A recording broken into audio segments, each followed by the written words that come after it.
పూర్తయిన తర్వాత నాకు ఐ డిడ్ నాట్ నో ఈ సినిమా హిట్టా, జనాలకి నచ్చిందా,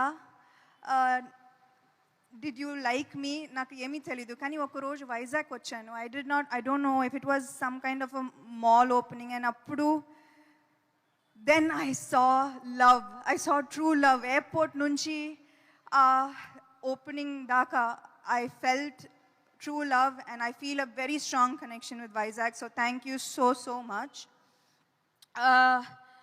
ఇంతకు ముందు ఏదో చెప్దాం అనుకున్నాను, కానీ మా డైరెక్టర్ ఎనర్జీ చూసి ఆయన స్పీచ్ విని నేను మొత్తం మర్చిపోయాను. అండ్ నేను ఎంత తక్కువగా మాట్లాడితే అంత బెటర్ అనిపిస్తుంది ఇప్పుడు ఆ స్పీచ్ తర్వాత. మీకు తెలుసు నాకు సినిమా అంటే ప్రాణం.